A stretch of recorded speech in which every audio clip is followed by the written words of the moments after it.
The President of the United States and United Kingdom Queen acknowledged the representation of the end times and New Age by Joseph Gregory Hallett. We thank God for the brave sons who defeated the regime and liberated millions from tyranny. I just want to address something for the chat room. Yeah. There was never a more important event. And then I'll turn it over to you. And I'm going to ask you several questions. The Pontifice prescribed the title Christ for all leaders of the Johannite tradition, the followers of Mary, as well as the Templar Grand Master who had achieved gnosis of the Chaldean Sumerian knowledge, an architect with sacred gnosis. The Christ means the king in Greek. Christ allows for a correction in kingship. Whoever uncovers the story of King Jesus of England will be his lineage and have the cup of Christ, the Holy Grail.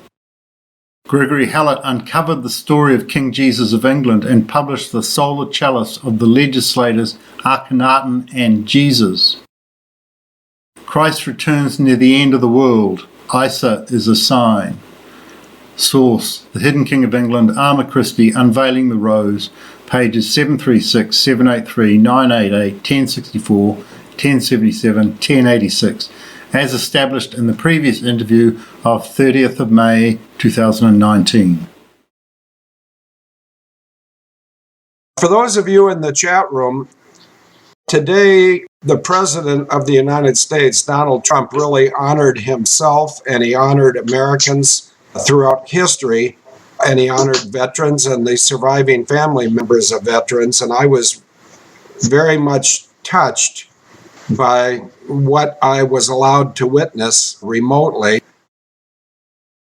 The ultimate definition of Christ is he who represents the end times New Age changeover, joins time and joins kingdoms. And if I seem a little bit unusual today, I've had two granddaughters in a 36-hour period. And so 7 p.m. Tuesday night, I had a granddaughter from my 29-year-old daughter. And at 7:30 this morning, roughly, I had a granddaughter from my 25-year-old daughter. And I'm just very humbled, stunned, and blessed that God would be so kind to this old man. Over to you, Greg. So you're a great-grandfather now. The President of the United States and United Kingdom Queen acknowledged the representation of the end times and New Age by Joseph Gregory Hallett. This is a mark of Christ and therefore automatically the King of England. At some point, I'm going to stop doing these radio show ads. And I also think that I've probably honored my commitment to my parents to honor them for the way in which they brought me up. So, Greg, over to you. And as a citizen of the UK, can you tell me if Donald Trump did anything spectacular for both Ireland and Scotland in terms of sovereignty? I heard a rumor, but I haven't read it. So over to you, Greg. Talk about whatever you wish. What is the rumor that you heard? I heard that he tried to facilitate, encourage, or accomplish sovereignty for Ireland, and that's a sub-question of that. Would that equate to putting Ireland back together again? That's one. And secondly, he has Scottish royal blood, I believe, but he certainly has DNA and blood from Scotland. And I saw a comment this morning that sovereignty for both Ireland and Scotland was in the works. Do you know anything about that? Well, I initiated that in May 2016, and I was having discussions with Sangreal, who is Queen Victoria's great-great-great-great-grandson, face-to-face for about 4 years. And in 2011, we were discussing that we wouldn't mind if Scotland broke away from England. We're not really concerned.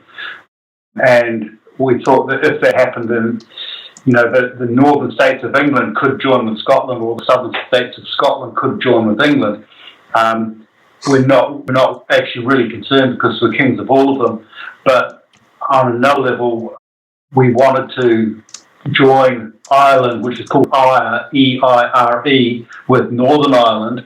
So I went and had a meeting with the IRA in May 2016 after I'd given a talk up in Scotland in Glasgow for a full day. It was like a 10-hour talk and video presentation and slides and stuff. And then I went and met the hard boys of Ireland, and I think I might have mentioned it to you before, but we had a 10-hour drinking session and discussed everything. And I was telling them what I had been briefed on a decade prior, coming from intelligence in New Zealand, who were being briefed by overseas, including MI6 and spies from World War II retiring to New Zealand, especially Cambridge and just north of Christchurch. So we were getting a lot of the deathbed confessions, so we really kind of knew what was going on, and that was filtering down to me because I was the intelligence confessor in New Zealand, which is a master sovereign. So I went and had a drinking session with the IRA, and I was telling them that the IRA was taken over by MI5 in 1973, and they corrected me and said 1972. And then it came up that there is a constitutional contract between IRE, which is Southern Ireland, which is Ireland, and Northern Ireland. So I'll call them Ireland, which is South Ireland, so 2/3 of it, and then Northern Ireland, call it Ireland and Northern Ireland. And even they don't have set names for it. But Ireland and Northern Ireland can join at a moment's notice by just signing a document, and England and Westminster cannot interfere. Right? So I started the process in May 2016, and within 7 weeks, Theresa May gave Northern Ireland £1 billion, which is about 1.5 billion US dollars. And if you want to join something together and get rid of petty rights, one of the best things you can do is pump a lot of money into that country. So that began the process, and then I worked on putting Trump into power, which has been very successful, and he seems to be backing me up in joining Ireland, and I don't mind if Ireland becomes its own kingdom, a separate kingdom, or whether it joins the United Kingdom. I don't mind. The object is to join kingdoms, not create a one world order, but to end the separation of kingdoms, like end the separation between East and West Berlin and the eastern side of Europe with the western side of Europe, and we've done that. And now it appears that Trump has backed me up with my claims to the British throne and backing me up by joining Ireland. So that's all good news. So that's all going to plan, and I've kind of had a news blockade on Trump's trip to Ireland, and I've got a news blockade of Trump's trip to Europe, right, to honour the Second World War vets. But I know that he is extremely patriotic towards the Second World War vets and has a real strong feeling about World War II in Europe, like from a very personal point of view. So I'm all happy with that. And it appears that President Donald John Trump is backing me up in my claims that the current incumbent British royal family are flatline royal, which means they have absolutely no claim to anything and they are thoroughly illegitimate.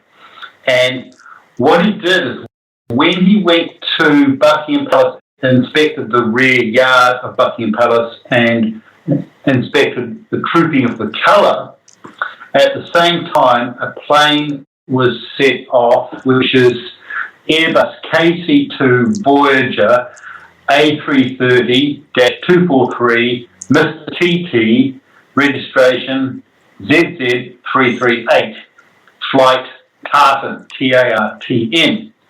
And that flew from Breeze Norton, 122 miles from me. It flew 15 miles above Sandringham Castle, Sandringham Palace, where the Queen lives in the summer.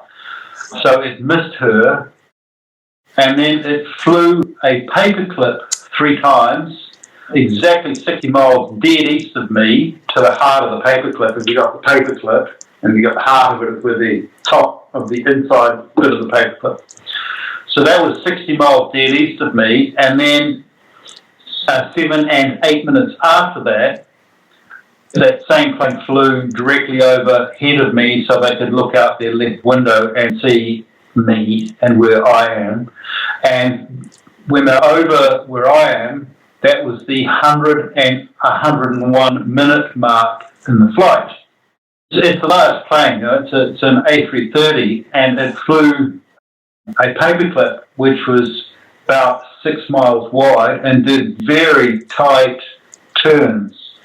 So I looked at that and I looked at the decodification, and I found that it was directed at me in at least a dozen ways, if not 24 or more ways. So what I thought I'd do is show you the ways that fight coming from Bryce Norton, it's pronounced Prize, but with a B, Bryce Norton, at the same time that President Donald John Trump was inspecting the Trooping the Colour at the back of Buckingham Palace, where Prince Charles was actually walking 10 paces behind. While this interview was happening, a neighbour about 0.8 of a mile away emailed in to Field that the Air Force One plane had flown overhead at 8:45 a.m. 4 hours before this flight. So all of my drawings show both flights and how they correlate and form a cross or an X overhead. The cross marks Christ and the X marks the true King of England, and the person that represents the end times New Age, which this acknowledges, has the title Christ and is automatically the King of England. And this was all done 1752 days after I, Joseph Gregory Hallett, represented the end times New Age, and the New Style calendar, the Gregorian calendar, which is my name, started on the 14th of September 1752. 14th of September is my birthday. These are coincidences. The Bible says you only need 2 coincidences, but I have at least 5 dozen from the Bible, including typology theology, and I also have coincidences from the tradition received and the Rosicrucian cosmography. Okay, so here is Bryce Norton. It's 13 miles west of Oxford. And then the flight starts off in these straight blue lines and goes over Sandringham. Sandringham's about here. It goes 15.5 miles north of Sandringham, and it comes down here and it starts to form this paperclip, and it goes around like that, and then it does the smaller loop 3 times.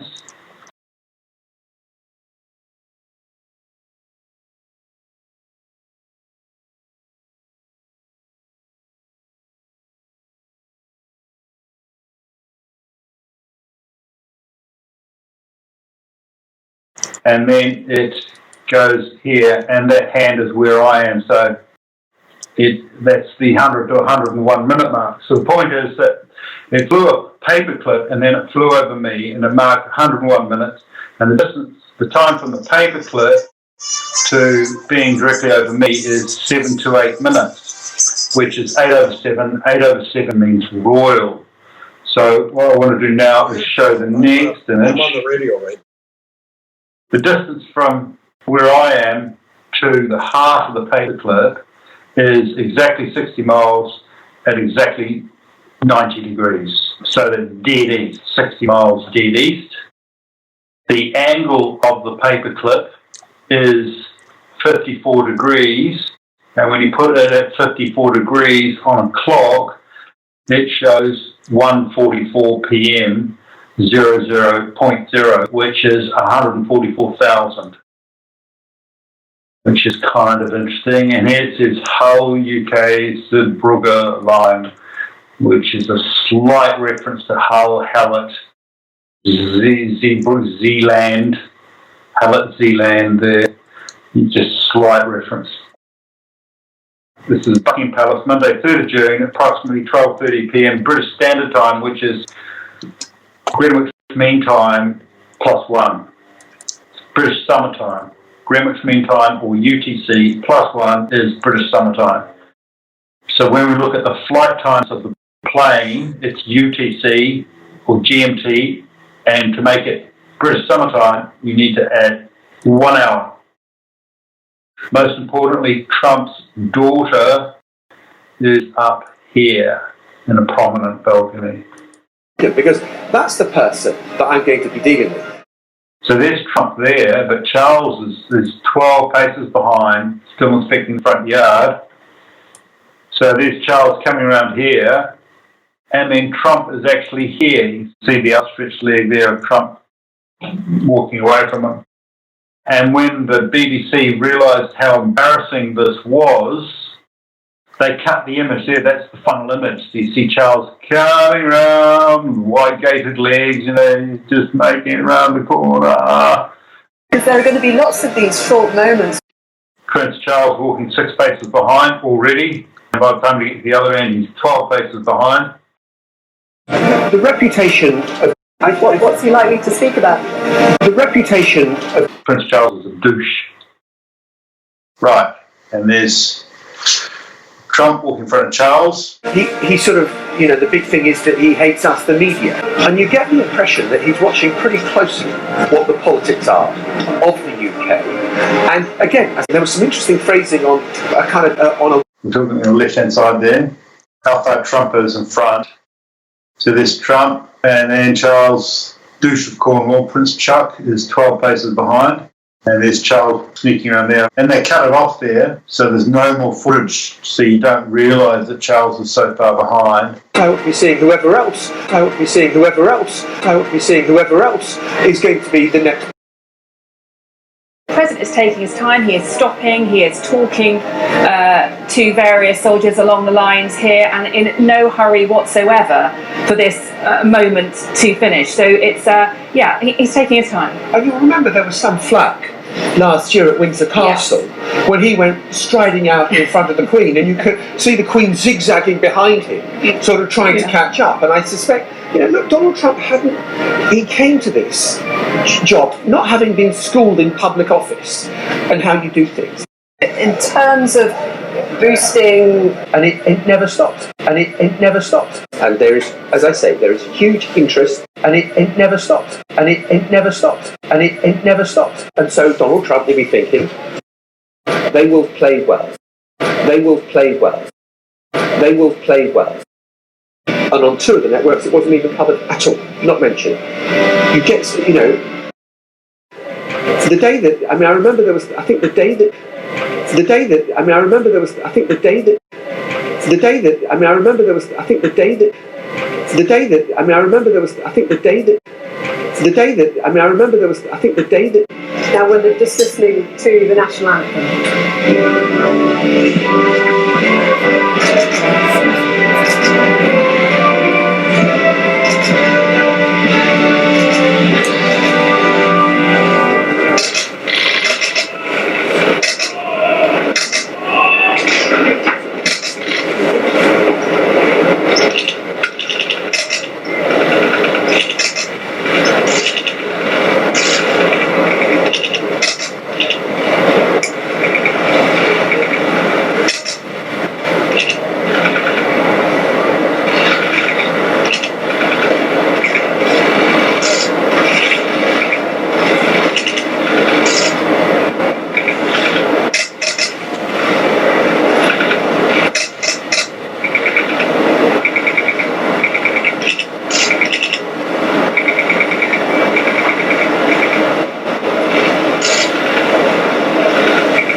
The end of the formalities outside the palace, and then they will guard of honour, and then the bands march past here, the presidential party and family, leaving Buckingham Palace Gardens.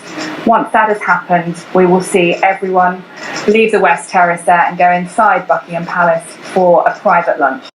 The Queen has met every single US president. Yeah, she's met them all. As John said, this is only the third state visit afforded a US president, but in other ways she has met every US president during her reign, bar Lyndon Johnson. But I think Donald Trump was slightly in awe. I mean, the Queen has been, since he was a boy. And so this is someone who has got incredible longevity and has a living embodiment of history. I mean, Donald Trump is a man who, he expresses every opinion, and it's fantastic. There is such transparency. We know what he's thinking, and all our lives, we've always thought, I wonder what the Queen thinks about this. Do you expect her to be indiscreet with him? Not at all. I expect her to be as discreet as ever during a state visit. But yes, you're right, it's that contrast of he is still tweeting even during this visit and she is inscrutable. And something to him as well, obviously, John, as we've been saying, it's only the third state visit by a US president, so for him knowing that he is the third in for this honour. Yes, and he will be aware of the significance of that, and those in the White House. And I'm told that the conversations that were taking place between the British and American sides over what should be part of the agenda, a lot of the time the White House is saying, no, we're not going to do that. We're not going to do this. Apparently over this, the White House have been absolutely, if that's what you think, if that works well, the President will be happy to go along with that. And they've been apparently organising the schedule and what he should do and where he should be and how it would unfold. They've been entirely relaxed about and have found it very easy. And you can be going into the palace now. I didn't realise actually that there was such dialogue between the countries on what happened. I mean, so last year, see nothing. So the US ambassador in London went on the radio when Donald Trump said, when Donald Trump was due to come, and said, look, the president is very happy to meet protesters, or he's got no problem about meeting all those people who are going to be out there protesting. And apparently the chief of staff said, when our ambassador said. Here is Roman holiday, which is code for 8th royal domain. And in the first image, you've got Joseph Gregory, or Joe, played by Gregory Peck, and he's sitting on his own bed with the crown behind him. And he's talking to Princess Anne, which is Princess A-N-N-E or A-N or A-N-Y-A. There's all various spellings. No one knows how to spell it because it's an allusion to Elizabeth having a fake name, like Mountbatten or Windsor. She's chosen Mountbatten. Mountbatten means illegitimate royal. And Princess Anne stands next to the crown and says, I'm not, repeatedly, I'm not, which means that she has no crown. And when Princess Anne stands next to the crown, this big zero appears. Roman holiday, 1953, which is the same year that Elizabeth was crowned. And Roman holiday was initially going to come out in 1951, and it got delayed, partly because Audrey Hepburn was doing a very successful stage show on Broadway, and they usually go for 6 weeks, and it went for 18 months. So the movie was going to be predictive programming for the crowning of Elizabeth, and it ended up being a post-comment coming out 87 days after the coronation. I think it was on 17th of August, and Elizabeth was crowned on the 2nd of June. So what we've got here is someone named Joseph Gregory with the crown, because in movies the actor's name is chosen to match the character's name, and the two together combine to name the person that it is about. So what they're saying is that they knew Joseph Gregory had the crown in 1953, which is 8 years before I was born. Nevertheless, it's all predicted. Not only that, 4 times in Roman holiday, they stated my surname. They alluded to my surname. Is it always like this? This is the Royal Air Force A330 plane made the flight, the same make, same model, same size. So it's quite a big plane to send out and about. Britain only has 2 planes, and all the rest of the planes in the United Kingdom are controlled by NATO or the European Union. So if a plane comes out and does a paperclip outside my place, then flies over my place, 50% chance that it's NATO, which would be more controlled by President Trump. So also I take those symbols to come from Trump, because it also links to America. Okay, this is the plane, the path the plane's taking.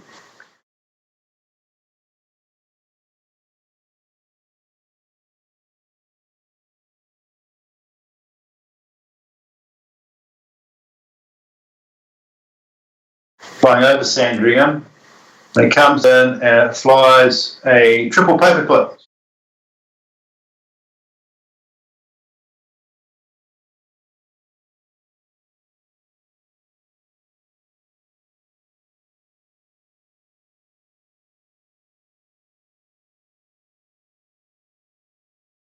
Slow that down to normal speed there. Too slow. They're double speed.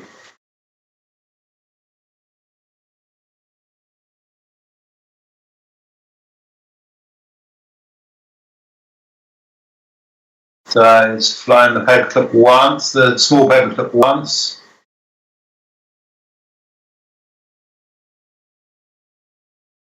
And that bit, that's flying the big paperclip.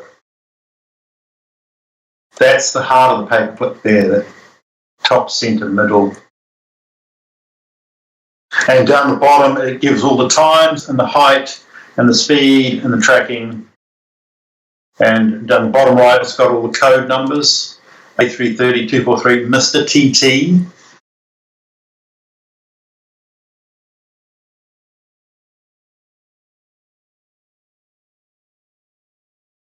And there, right there, is where I am. And that's where it flew over me at 100 to 101 minutes from the initial time. And this time here, mid-bottom, the time is UTC, which is GMT. And to get the actual time, British Summer Time, you need to add 1 hour. So that would make that midday, which is 1 p.m. Then does this very strange loop up the top, which alludes to the Halib Triangle in Egypt, which has been a source of conflict that is one of our challenges to resolve.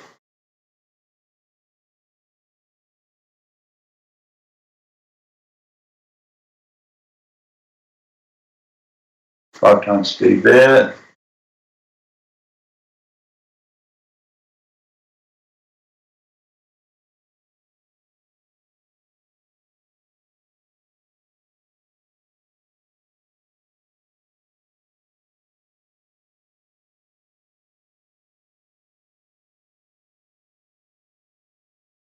And landing at Bright Norton.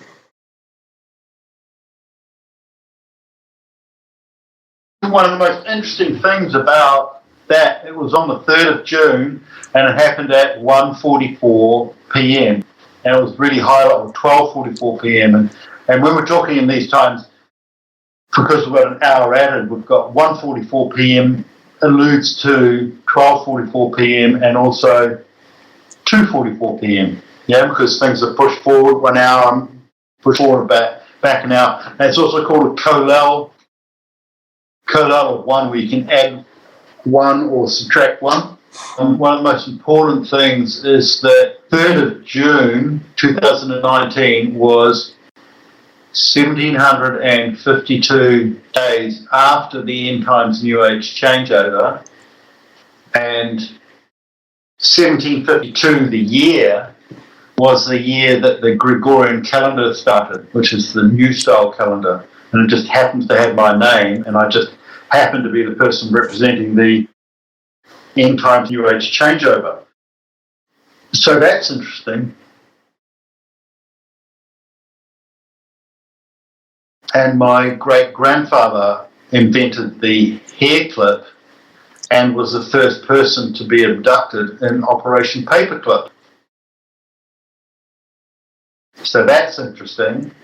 And then it was just over the English Channel, 60 miles east of me and exactly 100 miles from Amsterdam. And then that same plane flew over me at the 100 and 101 minute flight time. So that's interesting. So what I thought I'd do is read out some codes, because there's so much information that I sort of wrote it down and organized it. So all of its flight paths, timing, measurements, and angles are codes.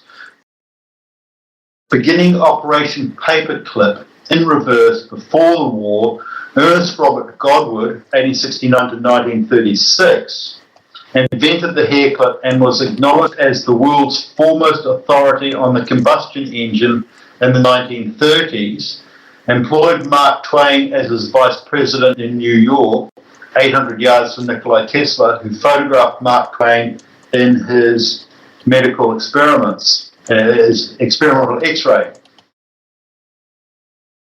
The Nazis then kidnapped Godwin, Ernest Robert Godwin, faking his death on the 2nd of December 1936, using Godwin to successfully back-engineer the Freiburg UFO that crashed earlier in December 1936.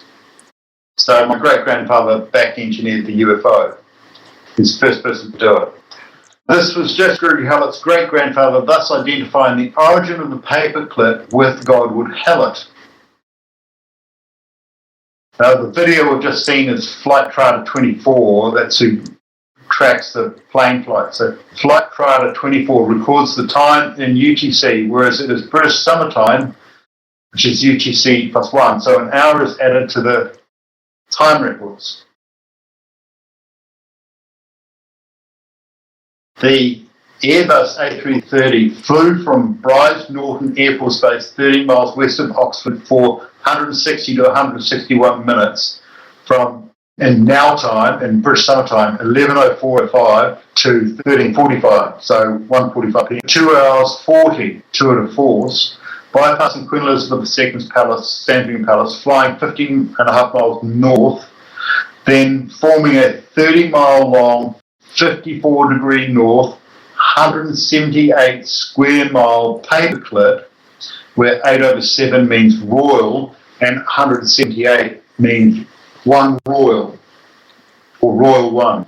Over the English Channel, 60 miles directly east of Gregory Hallett, taking 47 minutes, 11:51 to 12:38 British summertime, to form the paperclip. 47 minutes to form the paperclip, which is a prime number, covering the small clip 3 times, and then 7 and 8 minutes later, 8/7 equals royal, flying over Gregory Hallett, the yellow line in the video flight path taking a subtle bend at 12:45-46 p.m, being exactly 100 to 101 minutes flight time with a clear view left over dis. It was over me.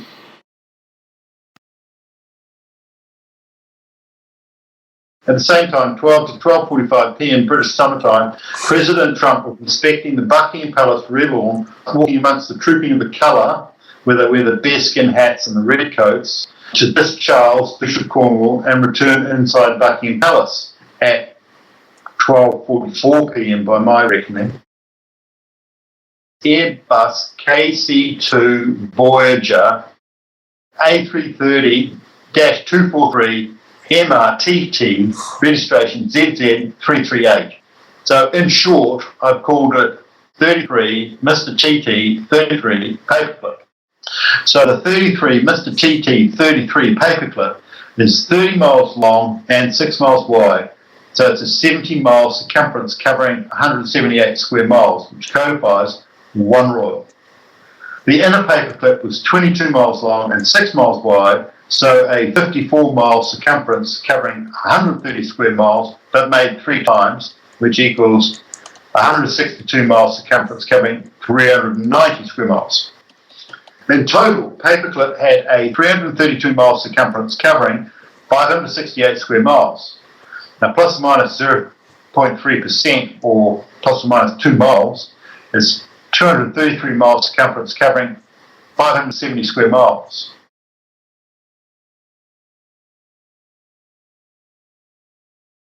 Which codifies Joseph Gregory Hallett's accomplishments, 33, age 57, and total 33.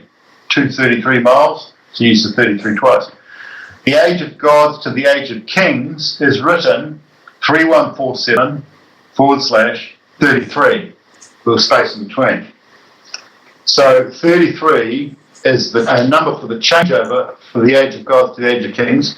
It's a number for the changeover for the end times to the new age. It's a number for Christ, because he died, or he's on the cross, or at the Hempstead Festival, or initiation, or whatever you want to call it, strung up, age 33, or in AD 33 is more accurate. And 33 is also a number that the Illuminati use, but I've got that in square brackets because I kind of want to remove them off the page.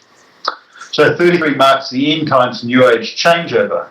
And 233 equals 2 Jesus, confirmed by the Mr. TT, Mr. 2 Jesus, and 33, Mr. TT 33, where 33 marks Christ or Jesus. 233.57 is to the 57-year-old, representing the end times new age changeover, and confirming the 57-year-old holds the total Christ. So that's what Trump set the pain for, to confirm that. As of 2:44 p.m., 16th of August 2014. With Monday the 3rd of June 2019, exactly 1,752 days after the end times new age changeover, where in 1752, England and the colonies adopted the New Style dates on the 14th of September, being my birthday, Gregory Hallett's birthday, naming it the Gregorian Calendar, which is my name. So 1752 was also the first full Gregorian year, bringing the execution of King Charles forward a year from 1648 Old Style to 1649 New Style.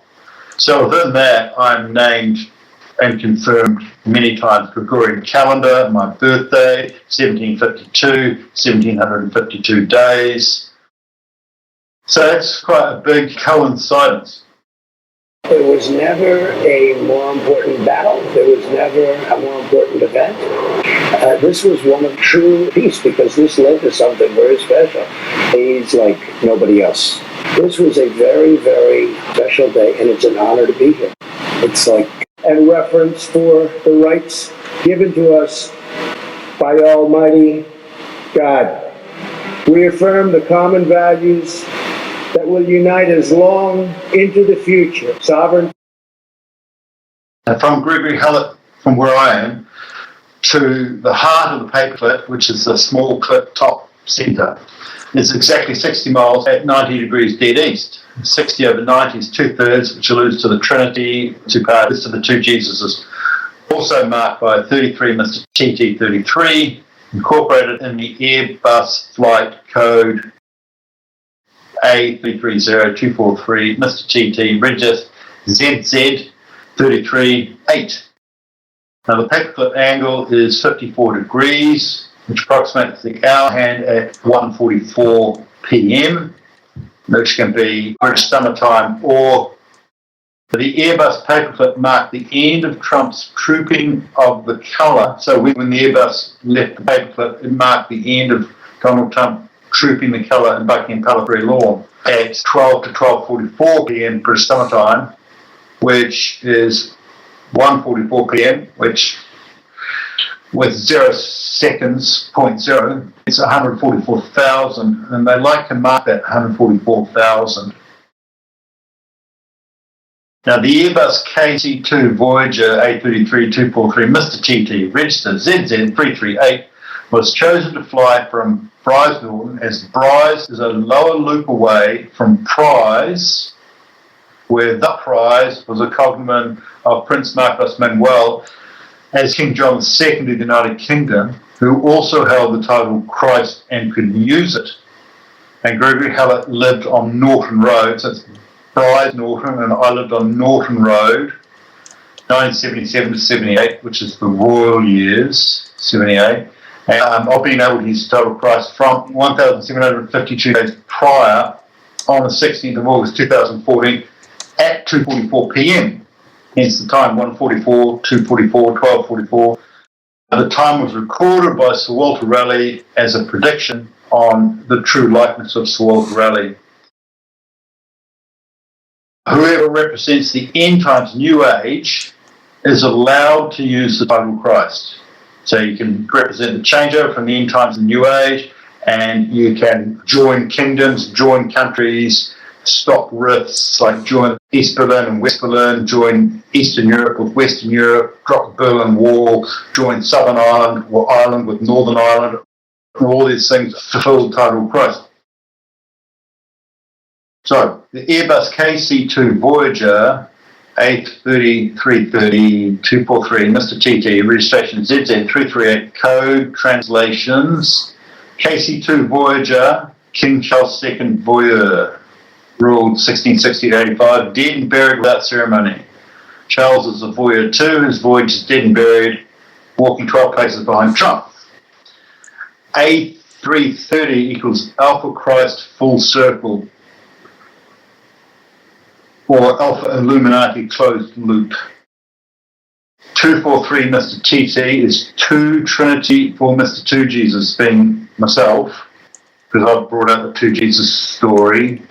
ZZ338, the A is Alpha and the ZZ is Omega. So ZZ338 reads Omega Christ, 33 Christ. And the 8 is read as an infinity symbol, so it means forever or everywhere. So ZZ338 is Omega Christ forever, or Illuminati everywhere to the end, which kind of don't want. Airbus A ZZ338 equals Alpha Alpha Omega Omega Christ forever returns, or Alpha Illuminati everywhere to the end, or more recently acknowledging Joseph Gregory Hallett represented the end times New Age, the end and the beginning, confirmed by the 100 and 101 minute flight time to overhead, meaning the century and the beginning of the new century, which alludes to the beginning of time, beginning of a new time, and the end times of New Age, starting 1752 days prior, that being the beginning of the Gregorian Calendar in 1752. 1752 days prior alludes to the year 1752. Breeze Norton is exactly 122 miles at 110 degrees to Joseph Gregory Hallett, me. 22 is the number of the missing card, or fool, who becomes king. 22 also means MM for Marcus Manuel, who held the title Christ and became king of the United Kingdom of Great Britain and all Ireland. And Christ, the person who holds the title Christ, is automatically the King of England. That's actually what it's about. That's why this is so big. MM is Freemasonry's highest order for the apocalypse, revelation, and revolution. 122 miles minus 110 degrees equals 12, approximates the 12 apostles, which says, where's Christ? Where is he? And I put out a challenge saying, show me the Christ. You know, I've got all these markings for it, and I gave 45 days notice, so that ends on the 30th of June 2019, so in about 24 days. So 122 miles at 110 degrees reads Freemasonry's highest order for the missing card who becomes the chosen one, Christ and King of England. The apocalypse revelation is the Christ King, confirmed by 4 horses, white, pale, red, black, which I have in the lump of wood behind me, which came off the oak tree when it was struck by Zeus's thunderbolts without lightning. So the Airbus KC-2 Voyager translates as, it was a tour de force acknowledging Ernest Robert Godwin as the original paperclip, who invented the hair clip, stolen by the Nazis, back engineering the first UFO, and his great-grandson, myself, Joseph Gregory Hallett, Mr. Two Jesus, representing the end times New Age, thereby attaining the title of Christ above all others and automatically becoming the King of England, the Christ King. This royal prize has been confirmed by Bryce Norton, where Bryce approximates prize, pronounced the same, and Joseph Gregory Hallett lived on Norton Road during the royal years, 1977 to 88, now living in Dis with the mark of the century and the New Age, 100 to 101 minutes, plane flying over, and the heart of the paperclip, 60 miles east. One could say that Godwin's hair clip is the heart of the paperclip. He invented the hair clip and he was the first scientist to be stolen in Operation Paperclip. Now, Dis Charles is dead and buried without ceremony, and the new cycle begins. The flatline royal British family are following President Trump around, leaning forward on their toes. All of the old ways of the illegitimate realm are over, and there's a lot of people saying that. In unveiling the true story of Prince Marcus Manuel and King John II of the United Kingdom, the tradition received repercussion was that the Knights of Malta would be executed out of the Vatican. The Knights of Malta were held in the Vatican since Prince Marcos Manuel's birth in 1834, which they consider the birth of Christ, because he held the title Christ and he was Queen Victoria's firstborn and only legitimate child. The father was blind, and the father came from the Mecklenburg-Strelitz lineage, which is the lineage that holds the title Christ bloodline. This allowed Donald John Trump to become president without the interference of Queen Elizabeth II in the Electoral College. He's like nobody else.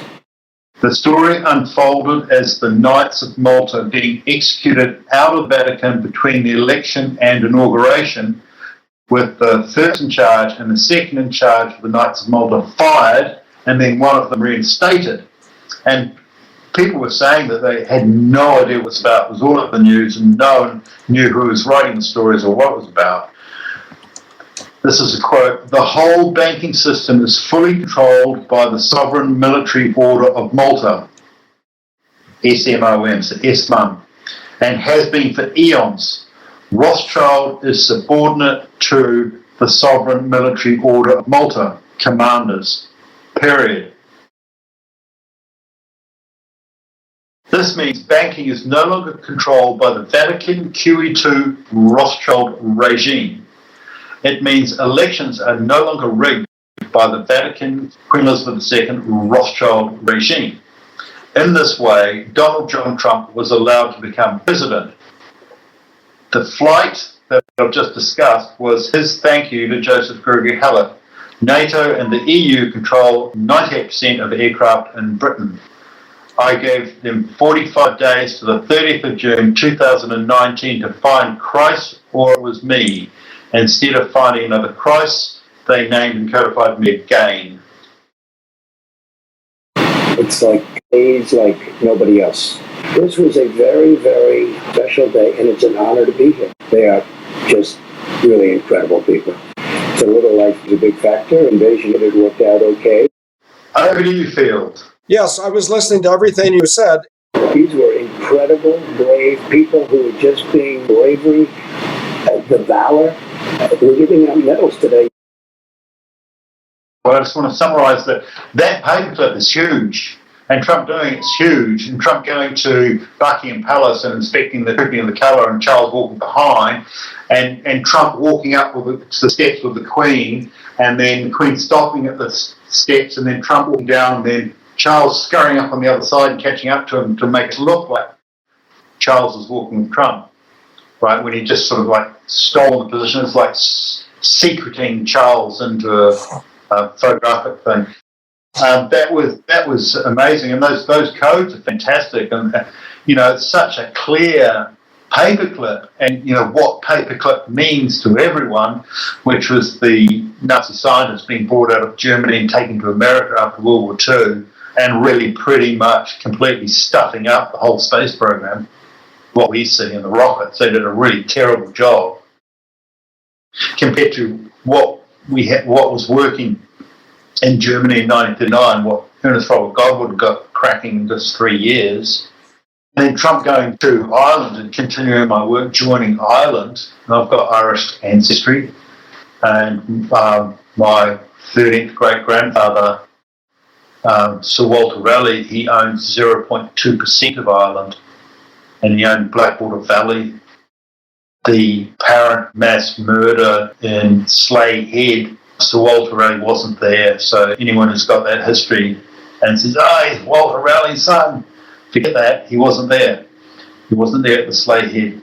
So what happened with that paper is absolutely huge, and we should really be dancing, right? Should absolutely be dancing, because I think we've got a patriot president of the United States. I don't know, have we ever had one before? So he's telling us he wants something related to the UK royal family. What could it be? Evil, and for a world in which goodness and honor may be the foundation of the life of men in every land. This evening, we thank God for the brave sons who defeated the regime and liberated millions from tyranny. We affirm the common values that will unite us long into the future: freedom, sovereignty, self-determination, the rule of law, and reverence for the rights given to us by Almighty God. Trump's historic state visit to the UK. Winning, winning, and winning. I want to ask you a question as delicately as I can, since I didn't have the chance to talk to you before we went live. But the other day, we had you and Anna von Reitz on, and after that interview, which I think it went very well from the comments in the chat room, but did you have any indication that she was expressing a different opinion off air as she was when we were talking? So we did the interview, and I went through and I've edited it, and just cut out the ums and ahs and all the beginning fluffle and stuff. And the last 15 minutes was cut off, 10 to 15 minutes, and I was talking about the Magna Carta. And as soon as I mentioned the Magna Carta, it was cut off. There's no right field. And we were cut off live stream first, I believe, and then YouTube probably 90 seconds later. But there's been a lot of odd things happening with different media platforms, and it may be related to the fact that there's going to be antitrust issues with some big names like Google and Facebook. And I just see Trump's hand in a lot of international things that are happening that are confusing a lot of us people, whether we live in Canada or Rwanda or Kazakhstan. But it's my impression, and I could be wrong. And in fact, I'm often wrong. But I believe that there's some great and fundamental changes coming to the world. And if they came too fast, there'd be a lot of anger and frustration from people my age, whether they're in England or the United States or Canada. I'm 69 presently, and a lot of people would think, well, if this is all true, why am I too stupid to have not seen it? Well, nobody's stupid. I mean, there's probably people with fairly low IQs, but it's not just because someone has not been able to keep track of the moves of the New World Order or the Kabbalist or whatever you want to call them. That's not a criticism on that individual, because that individual has probably been brainwashed for 50 more years by the mainstream media and public school education. I got an email this morning that said, some person I'd never heard from before said, Field, I really like your recent guest, meaning Greg Hallett and Anna von Reitz. The lady went on to say, is it possible that at some point history can be rewritten? And my answer to her was basically, not my lifetime. because to rewrite history, going back to what can be agreed to as the beginning of recorded history, whatever that is, I don't know. But we've been lied to. In fact, there's a term that most of you Brits are familiar with, I believe. It's called the noble lie. And Yeah. can you explain to our audience what the noble lie means to a layman? Just put a good spin on something and cover up all the crap. Yeah, I want to Make it really simple. Make it really simple. There's history. History it's really complicated, and it's actually done outside your realm. You're just fodder, right? And it's all the secret societies and the people who have titles to things going, oh, I want that and that and that. And there's a whole bunch of people there, and it's easier if they're dead. So I want you guys to have a battle over there and kill them, and then we'll go in and rescue them and then get our titles back to that bit of land. And we'll get it for about 10% of the price.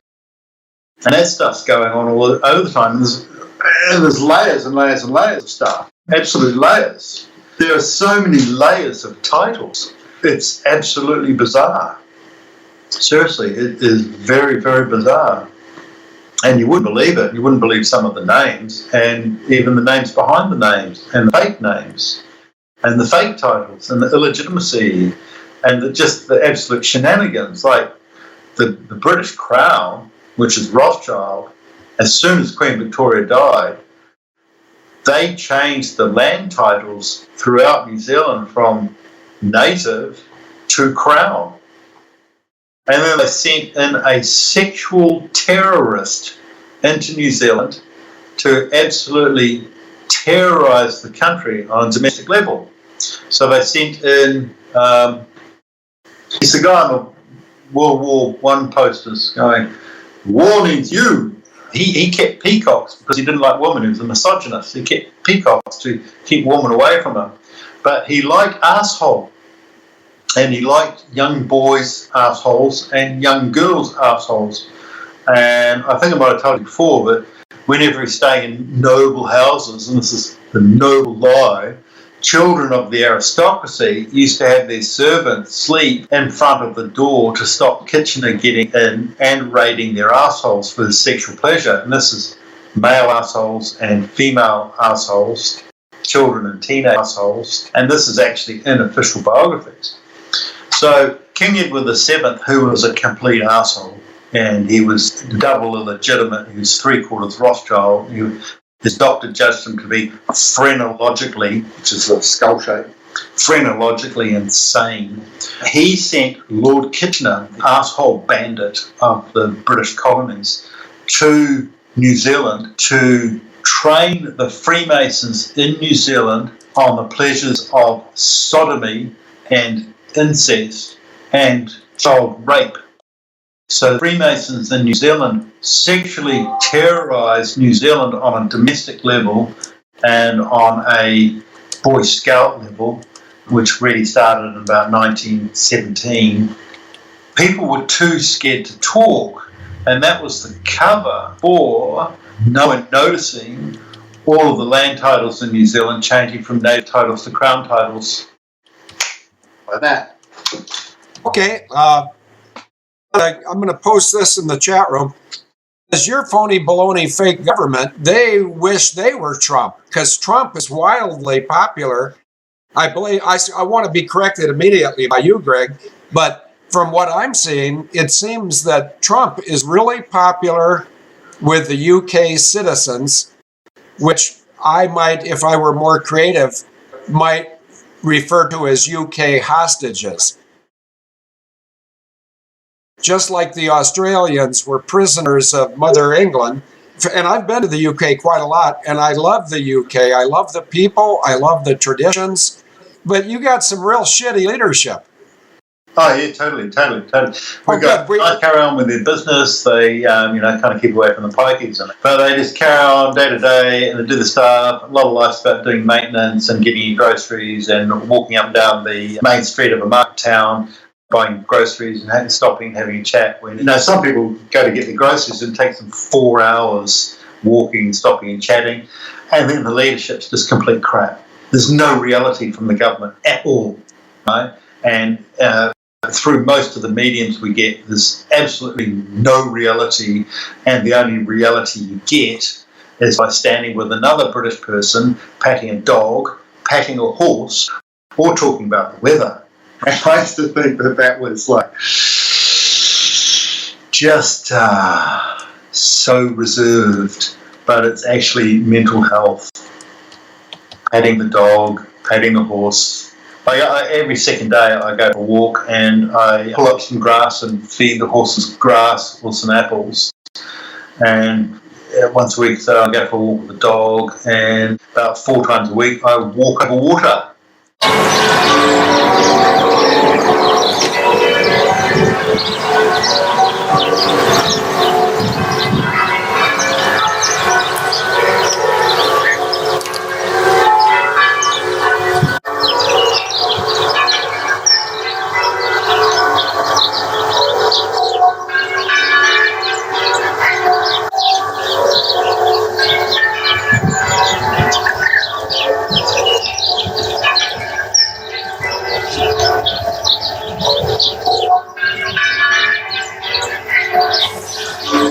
Quite rightly, a Lion Channel Force J, Joseph Hallett, is walking on water, created by Vice Admiral John Hughes Hallett.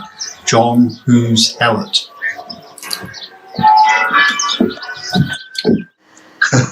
Walk on water. They built a mulberry 150 metres from me, which is floating on the water. I'm not sure if I told you about this, but the Dismere, which is halfway between a pond and a lake, if you take the Sea of Galilee and use SEA as the letter C, just use it phonetically. The Sea of Galilee divided by 100, the Roman numeral C, and then you map it over the Dismere, it's exactly the same size. And then the place where the apostles left rowing out to go fishing and then meeting Jesus standing on the water, and then the apostles were immediately on land. There's the pond, right? And so it goes, apostles leave from here, they go to there, there's Jesus standing on the water, and then they go immediately to land, and that is Bethsaida here, right? And so what they did is they got the Dismere, they built the mulberry floating platform, no poles on the ground, going to the same place, and then it's a very short distance up to there. And from where that bit there is, it's 178 metres to where I am. And Bethsaida means house of fish, fish and chip shop, and where I am, the fish and chip shop is about 100 yards away from that place.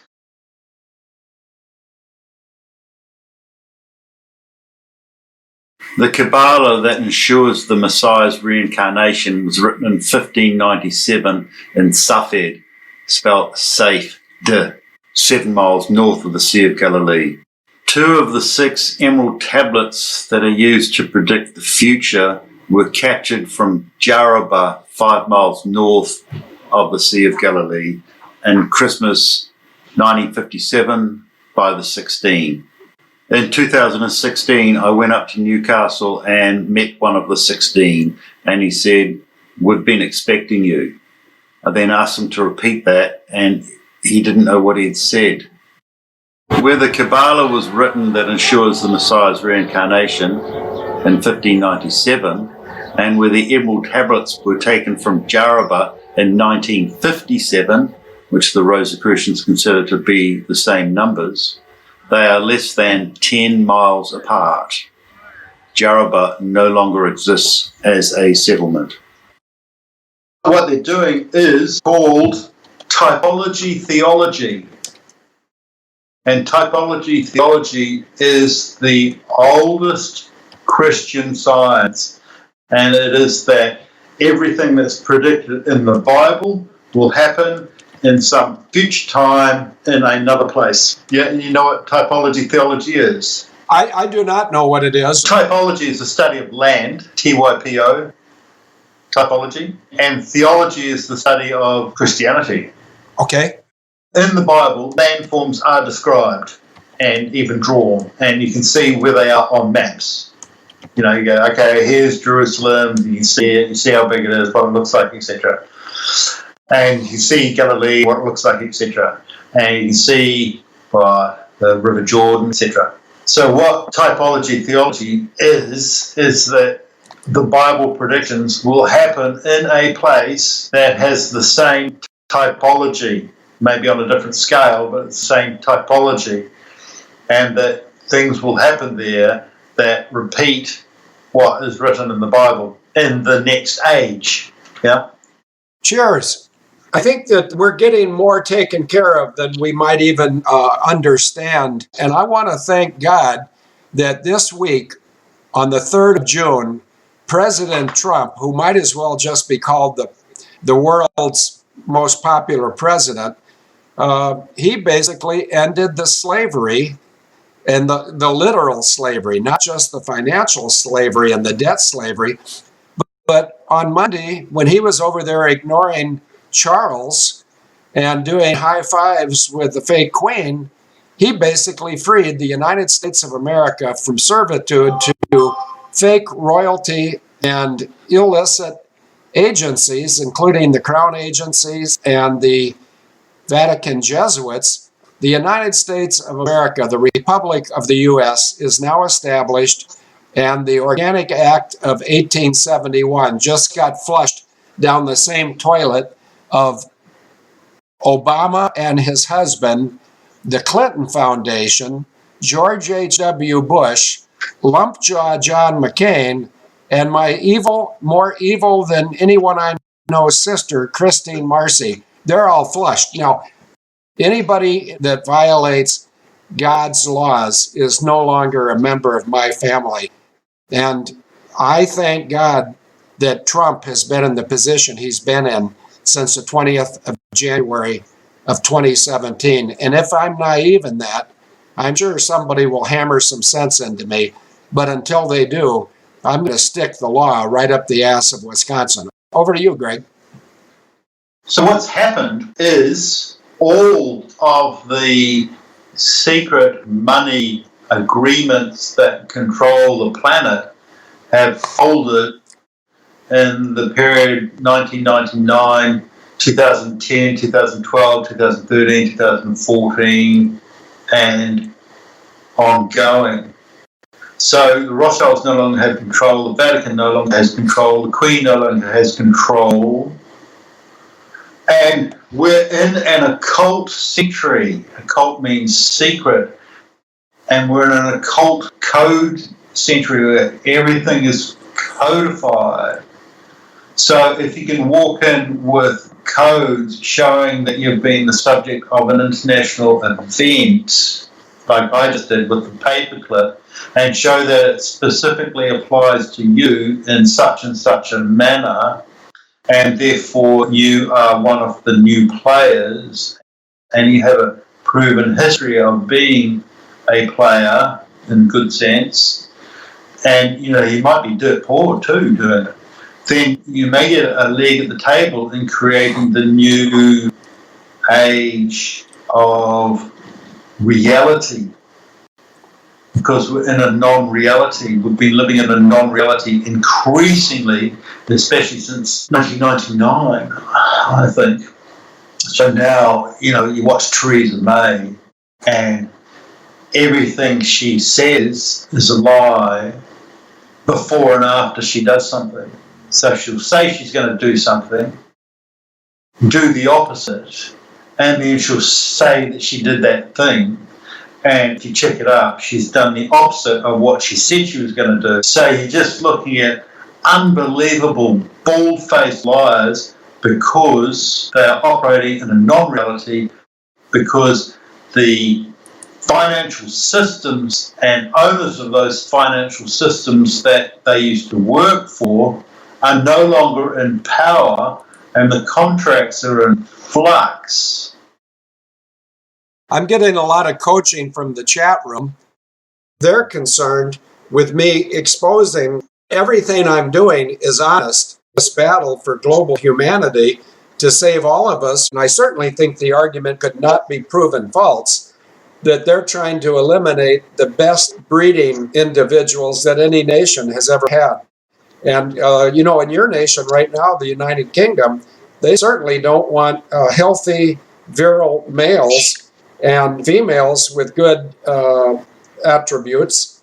They don't want them breeding because they might vote against insanity. They wanted to take American DNA out of the voter pool and replace it with people from third world countries. The homosexualization of your voter pool. Your country, I think, is one of the greatest examples because the Islamicization of London style. I'm going to get off my soapbox now and turn it back over to you, Greg. Labour Party here importing third world people, titled refugees, but they're not, even giving them the wrong nationality. So there's a huge invasion in the UK of sub-Saharan Africans, black as black, blue black, all military fit men, and very few babies. Occasionally they'd have a gypsy woman who would get a baby and hold it up to the camera, and then there would be a wedge shape of military fit men behind her, and then they'd walk through a barricade. And these people were supposed to be from Syrian refugees, but none of them were Syrian refugees, and they weren't from war-torn sub-Saharan Africa. So they're coming in on false identity, and these people are black as black, total Africa, given new IDs, new passports, etc., on the basis that they were accepted as Syrians. So we're looking at a total non-reality, because trying to change the voting bloc of good voters because they're so uneducated and believe whatever they're told. Whereas white people can think for themselves. They'll go, hey, that doesn't sound right, and hey, that doesn't look right. And this has been going on for so long, they actually want some form of a dictatorship where voting is a complete waste of time. So they've actually been talking to us a whole lot of rubbish and doing the opposite and doing whatever they want. But now people are realising that it is a non-reality and they're all just verbiage. So Prime Minister Theresa May was mafia, absolute mafia. She burnt down Grenfell Tower, she did the London Bridge attack, Westminster Bridge attack, she did the Manchester Arena attack, and there's some other big scam that she did at Brexit. She just completely fucked that. So she's a Conservative Party, which is kind of like the equivalent of your Republicans. And then the other party is the Labour Party, and that's run by Jeremy Corbyn. I interviewed Jeremy Corbyn, to interview someone to find out where they're at and what their values are and what they'll stand up for and what they'll buckle in front of. It takes 45 seconds, and after that you're just wasting each other's time. And Jeremy Corbyn, the leader of the Labour Party, will not stand up to the Crown in any way, and he will do whatever the Crown asks him to do, which is the flatline British royal family, that's the Crown, and large part of the government is the Crown. And in England, Crown is, in the US, deep state. So the US deep state is known in England as the Crown. And we've got a fake monarchy, fake queen. Elizabeth is not the daughter of King George VI, and she acknowledged that on the 3rd of June with Trump at Buckingham Palace, where Queen Elizabeth II, not the Queen, she's Suffolk's Queen, so she's Elizabeth II Queen, she gave President Trump a book by her father, Winston Churchill, on the Second World War, called the Second World War. That was Elizabeth's confirmation that she is the natural biological daughter of Winston Churchill, who is also the natural biological father of Bill Clinton. Winston Churchill's daughter-in-law was Pamela Begbie Churchill, who was married to Winston's son, Randolph Churchill II, who was an alcoholic gambler and incredibly useless. He was to advertise himself as useless, Randolph Churchill II did the best job of it, so they got rid of him, stuck him in Africa, hoping that he would get shot, and he didn't, and he ended up living behind a waterfall in a cave with the head of Yugoslavia, Winston Churchill's second cousin. So Pamela Digby Churchill had nowhere to stay during World War II, so she stayed at Ken Downing Street and slept in the bunker with Winston Churchill. And on the V-Day celebrations, she saw as a child with Winston. During the war, she had an affair with Admiral Harriman, American ambassador in Britain, who went to Moscow and ran Moscow for 2 years on behalf of the British and Americans, while Stalin was drunk for 2 years because he was shit scared of Hitler coming out with Operation Barbarossa. So after the war, on V-Day, Winston Churchill and Pamela Digby Churchill saw a child, and that child born on Matt Satan's estate, and it's sent her to Arkansas to be raised up under a different mother who doesn't look like Bill Clinton at all, but he gets his name William Clinton, and he's part of the Atlantic show. So then Pamela Digby Churchill marries Haywood for the producer Sound of Music, and then Admiral Harriman, and then Bill Clinton, the drug trafficker who became president, he employed his mother as the ambassador to Paris, which is the prime position apart from president. Pamela Digby Churchill Haywood Harriman died while she was ambassador to Paris, and Bill Clinton sent Air Force One over to pick her up. And at the funeral, Bill Clinton and Hillary Clinton were actually genuinely upset, if that's possible for sociopaths and psychopaths. And at the funeral, Bill Clinton said, "I am here in no small reason because she was there." So that's the way that Bill Clinton acknowledged that Pamela Harriman Was his mother. and how he became president.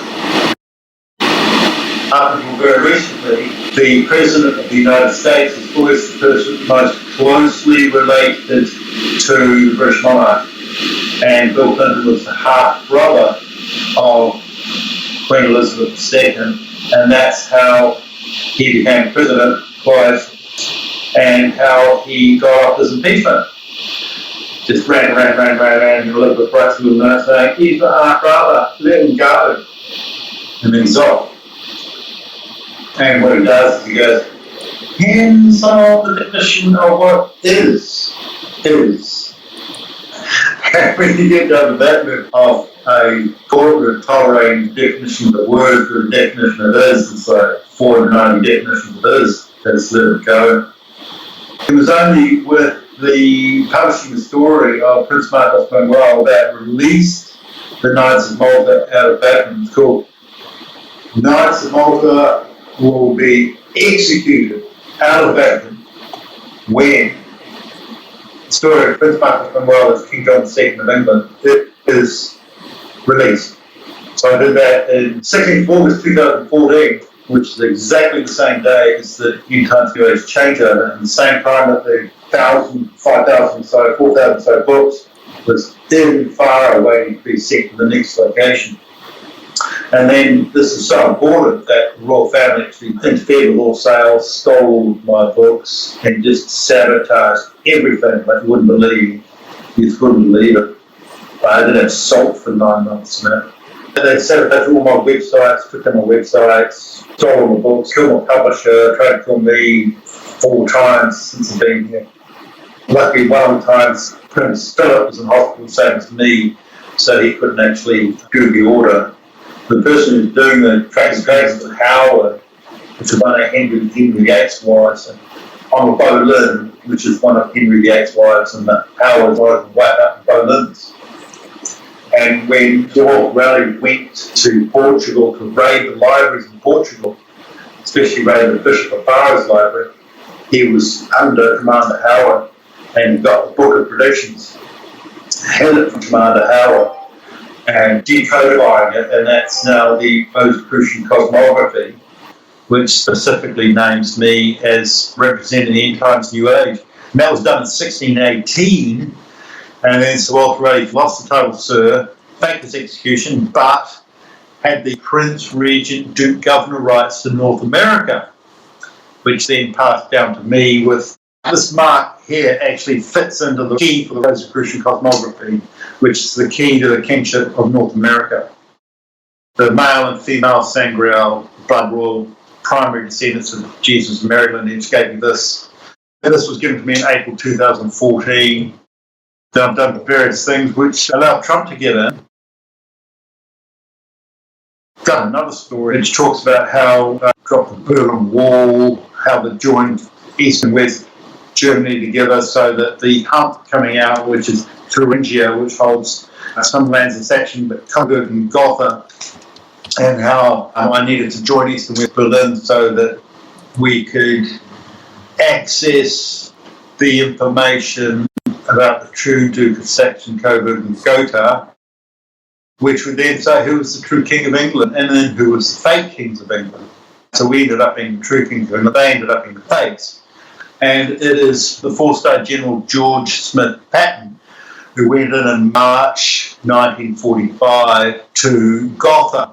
And he was travelling on the Autobahn, so he got there about 2 weeks earlier than was expected. And the Russians were there working for the British royal family, and they were smashing the Justice Perth printing press and plates to absolutely destroy in infinite detail the records of the Almanac de Gotha on all the royal families of Britain and Europe, because it showed Prince Marcus Manuel as the true king of the United Kingdom, and it showed that Queen Victoria had an original firstborn son.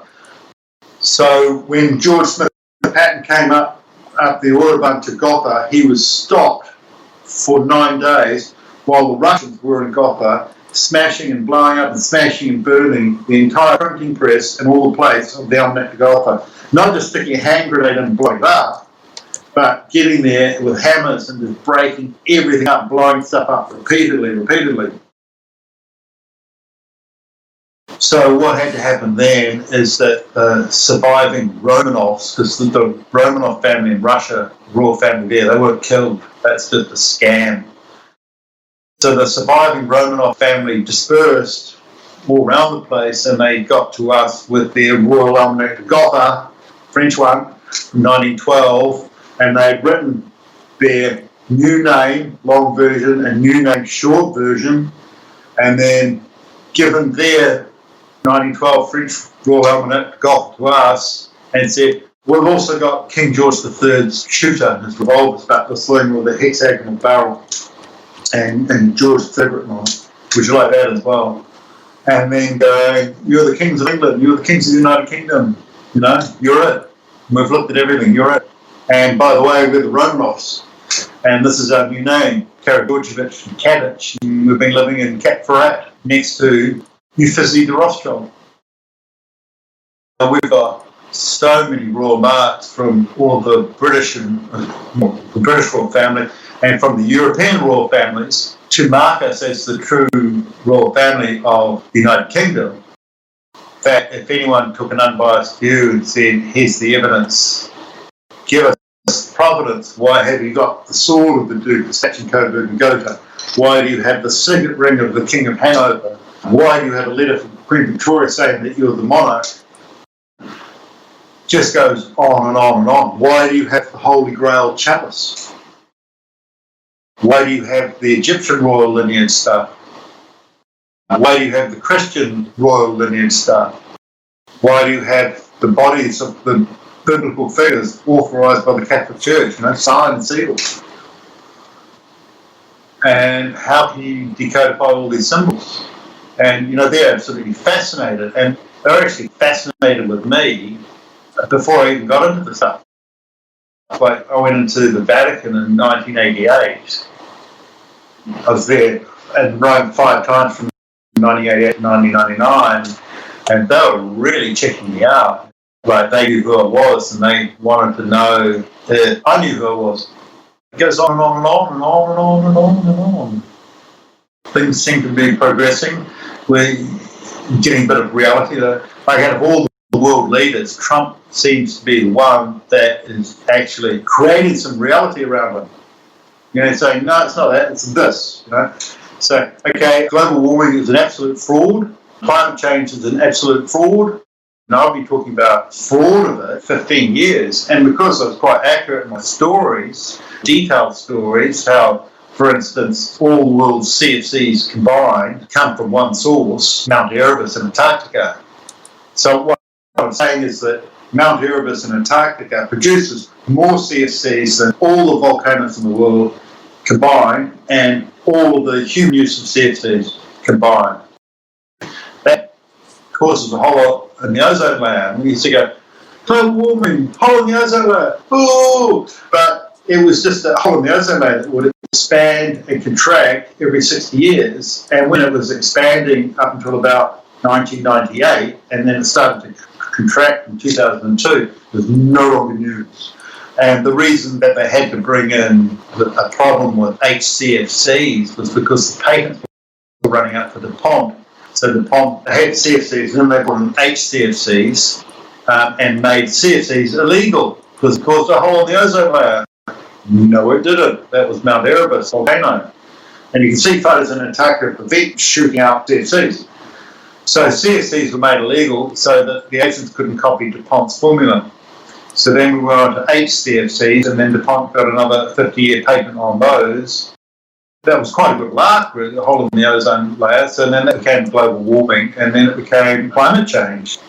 And it's all non-reality. And we're just living in a non-reality in the news media. And as soon as you put reality out, you're attacked, closed down, attacked by trolls.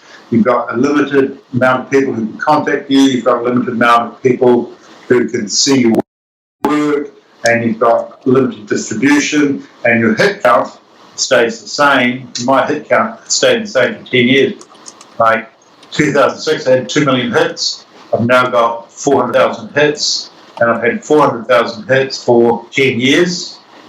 And no matter how many interviews I put out, that hit rate never goes up, which means that I'm never popular. My ideas are never popular because they're a reality and they're well researched, come from personal experience. And I've had intelligence agents talking like this, like 4 days a week for years on end. And there is actually no official title called intelligence confessor. But if you're an intelligence confessor, it means sovereign. I think everybody's enjoying you. I've seen numerous comments about their heads are exploding. So I wonder if we haven't done enough damage for today. Just one other thing. Well, last time with Anna von Reitz, I was talking about Magna Carta, then we got shut off. Yeah. And then I spoke for another 15 minutes, so she knew my angle on the Magna Carta. Then she published something that day on the Magna Carta, how you couldn't dispute the land value of the Magna Carta, which is actually a Roman Catholic Church land grabbing. Now, she can argue this or not. Someone's an interview and it said that Anna von Reitz was a secretary to the Pope. I don't know. Is she? Don't know. Then the next day, she wrote some stuff about Queen Victoria, which completely disregarded everything I've said in great detail about Queen Victoria, how she was only in London 4 times, used to fake assassination attempts against herself whenever she went into London, so she wouldn't have to go there, and spent her time on the Isle of Wight with her firstborn son, Prince Marcus Manuel, who was the Chauncey Gardiner, being there. And because but she had married the second line to the throne, thus legitimising herself and her son. She also had no influence on the British politics. So when you go through the British politics, which is the age of Palmerston and Gladstone and Disraeli, with Queen Victoria having disinterest in living on the Isle of Wight, but just signing papers when she had to, then I don't think Queen Victoria can be blamed. She also had 9 kids. I don't think Queen Victoria can be blamed for what Palmerston, Gladstone and Disraeli did, who were all Rothschild agents, knowing that Victoria was illegitimate, and that especially that Bertie, Prince of Wales, who became King Edward VII, was the most illegitimate person on the planet, and 3/4 Rothschild. You do an interview with someone, a discussion, you should actually take on their point of view, which is to research what they say and take cognizance of it, rather than just sort of talk over it. few good points brought up, and she knows a lot of stuff, but she doesn't really know the insides on the British royalty, what actually went down. She's more on the treaty side, contract side, and straight out removing people's rights side. I was more into the Christ King side of it, representing the end times New Age, joining Eastern and Western Europe. Yes, I want to give you a compliment, and also a compliment to Anna in the same breath. A lot of the people in the chat room thought that you both treated each other very respectfully. Even though there were some issues on which it appeared you disagreed, I think that's a testament to the confidence that you both have in what it is that you're trying to express. And okay, Mad Dog, Greg is still listening. Go ahead. But it's all good stuff. I think what's going to happen here shortly for humanity is the Great Awakening. In my humble opinion, Field, I'm just a simple person. I see it as the second coming. Literally. Thy kingdom come, that will be done on earth. By Almighty God.